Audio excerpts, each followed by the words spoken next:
And look how far down number 4 is. It's 131, and it should be at 250 cc's per minute. Hey guys, AJ with Relentless Racing. Welcome back to the channel. If you missed episode 6, check out the link in the description. So, do you think we're going to finish this 1ZZ today? Well, I believe all of our hard work is going to pay off big. So let's get started. First, we're going to partially install the wiring harness, and then we're going to take the intake manifold and the throttle body assembly and give it an overhaul and show you where all the hoses go. Then we're going to install the remainder of the harness, and finally we're going to get to the installation of the rear main seal, the flywheel, the clutch, and the transmission. If you have any questions, please leave them in the comment section. Also, if you'd like to see more of this content, hit that like button and subscribe to my channel. Enjoy the video. All right, it's time to put the harness in. So what I'm going to slide by here first, this is the end that goes inside the car. You see the big grommet right here. And so I'm just going to slide this thing along. And then there's the part that goes on the transmission, this big plastic guy right here. So I'm just going to kind of get this section out of the way. And you can kind of see where the coils go. The coils go in this thing. So let's try and kind of semi-put this in. There's this 90-degree turn right here. See this 90-degree turn? It's got a little connector guy right here, right there. And that's going to connect to this guy. So let's put that guy on first. My connector's broken, but it doesn't matter. It holds it enough. And then there's another big connector right here, this guy. And I'm going to put that thing onto this little black thing right here. And this is to hold it temporarily for a second. And then try and let that guy rest. So that way nothing gets messed up. Okay, now we have everything kind of set. And the area that we're going to focus in on is the camshaft timing oil control valve. And we've got these guys down in here. And don't forget, we have the crank sensor right here. So let's plug this guy in first. This one doesn't have to plug in right now, but might as well plug it in right now. Let's put the knock sensor in first, snap that in. And then I'm not going to connect that thing just quite yet. So this thing goes, by the way, this line goes behind the oil dipstick tube. And again, that's the crank sensor. The crank sensor I'm going to put right between these two guys right here. And it doesn't really like to go in there, so I'm going to slip it behind these things like this. There. And then I'm going to connect the crank sensor to here. And then I can push the crank sensor into that. And just so this thing doesn't rub, I'm going to tie wrap that line right there. And then this guy again is the knock sensor. Now we can put this knock sensor on. There's the knock sensor. And this is the oil pressure switch. So it has a little clip right here. This little clip goes right onto, you just push it onto the oil dipstick tube like that. Just push this thing over like that. And then obviously we'll connect down here with the oil pressure switch. There it goes.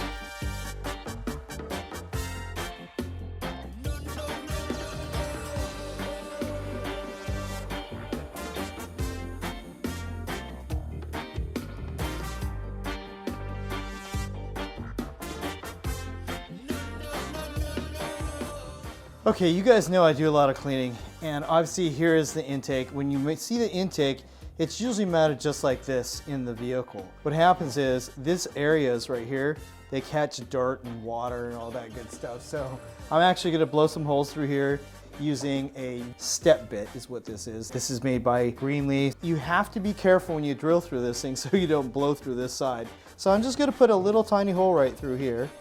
And I think I'll put it like right about here, and I have my finger on the other side so that way I know when I poke through. That's all the little hole that I need right there.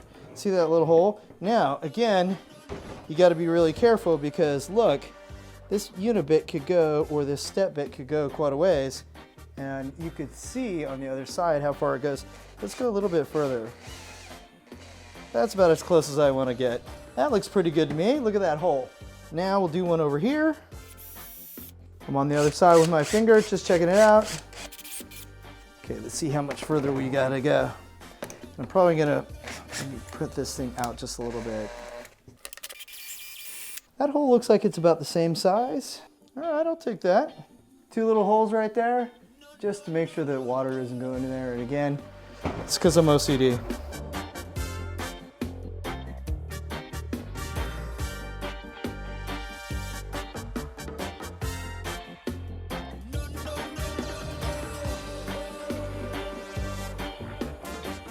I marked this hose before removing the engine, and I'm marking the new hose so I know where it attaches.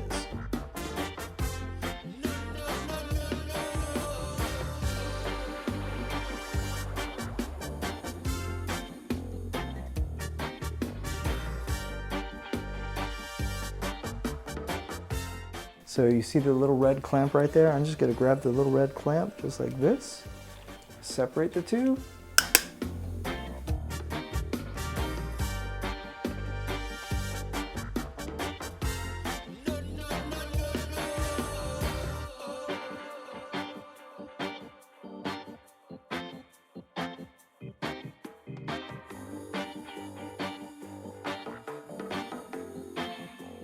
These brackets go just like this, like that, and then that's the position of it. It goes in just like that. Both sides are the same. There's a bolt down here. There's one back in here. There's one right in there. Nut, nut, and another bolt on the far end over here. Oh, there's a bolt on the inside over here.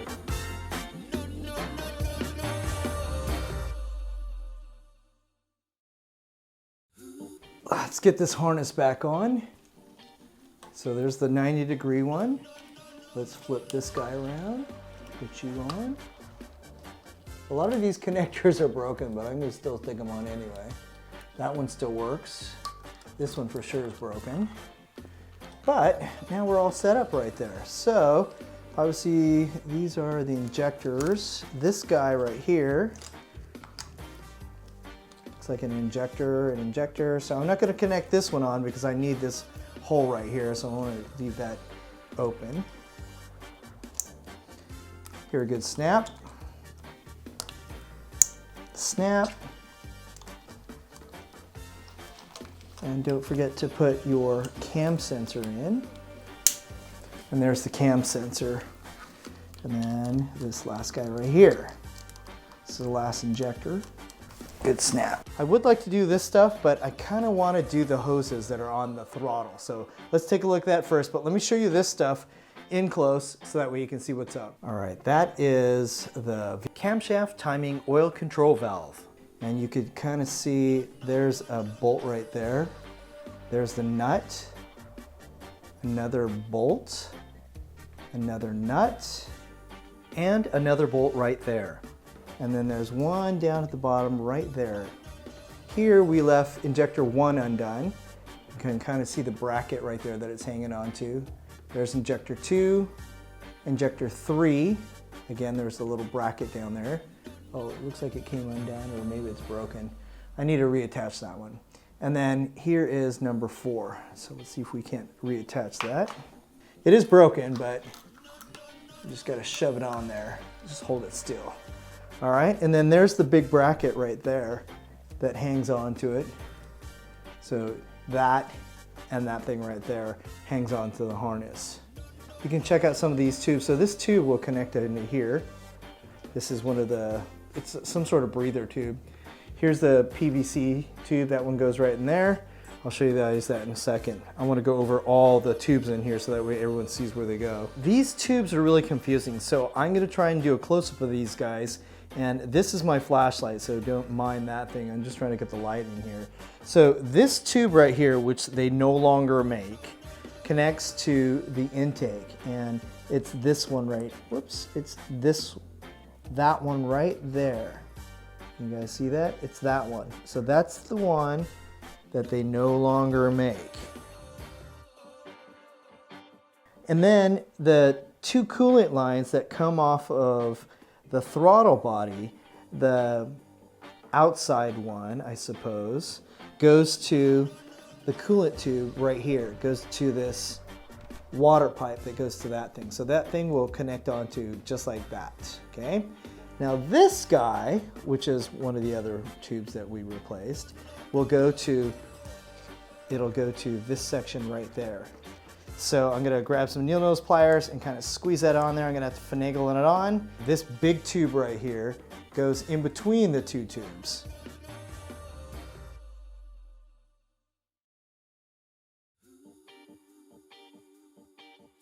Now I'm gonna move this big tube over, and look, you can see where we need to connect right here. Put our little clip on properly. All right, let's finish up this section of the harness. There are these two brackets right here, 1, 2, and this big harness thing right here clips onto that. You have another one right here, which clips onto this black piece right there. So that clips in, and then this guy clips in. Which way is it supposed to go? This way? Oh, it's this way. There it goes. That's the way it goes right there. Okay, let's take a quick look at the grounds.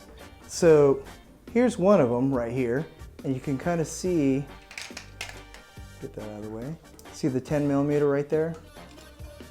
It's right there. So that thing needs to go underneath that. And then there's one underneath this one. See it right there? Right there is where the other ground is.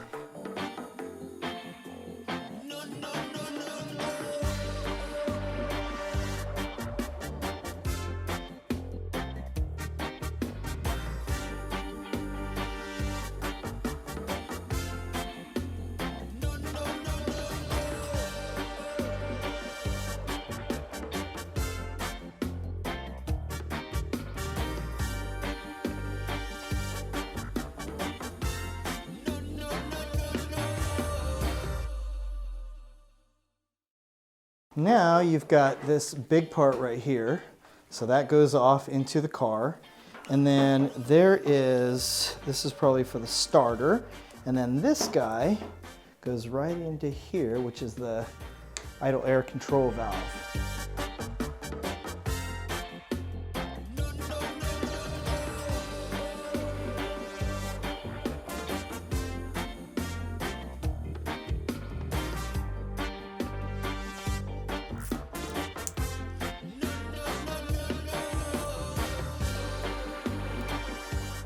This is the other O2 sensor. So we're gonna slip this back behind these guys, behind the bracket, come under it, give it a little push right there. And this little clip right here clips into this bracket right here, just like that. All right guys, check this thing out. I just got this thing out of the trailer. I just wanted to show you the setup. You can see I use this tapped hole right here to support the motor.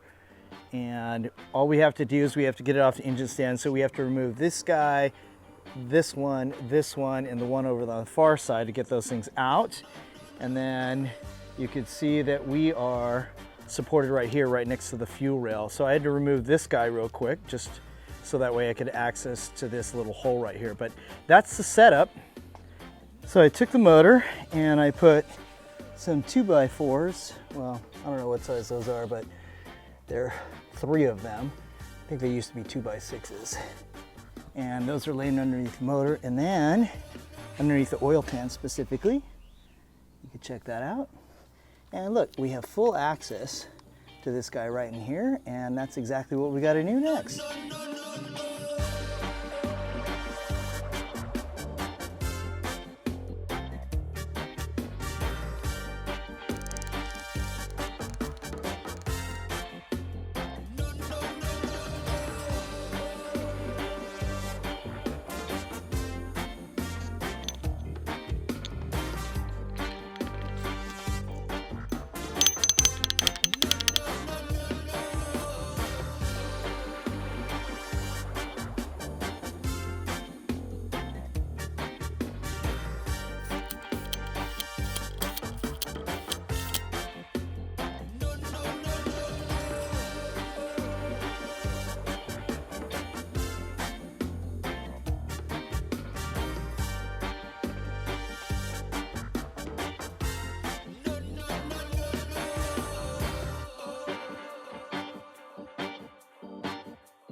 So start as the long, medium goes over here, these go on the bottom, and the ones that are bigger diameter go up on the top.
Wow, did we just finish the 1ZZ rebuild? It's been a long journey, but since the beginning, it's been my objective to learn more about the 1ZZ, and I think we accomplished that together. This will probably be the last video in this series because there's lots of engine installation videos on YouTube already. However, if you'd like me to continue this series, please let me know in the comments. Thanks again for watching this video. Please subscribe, like, and hit that notification button because you know I've got a lot more projects. This is AJ with Relentless Racing. Stay relentless, and I'll see you on the track.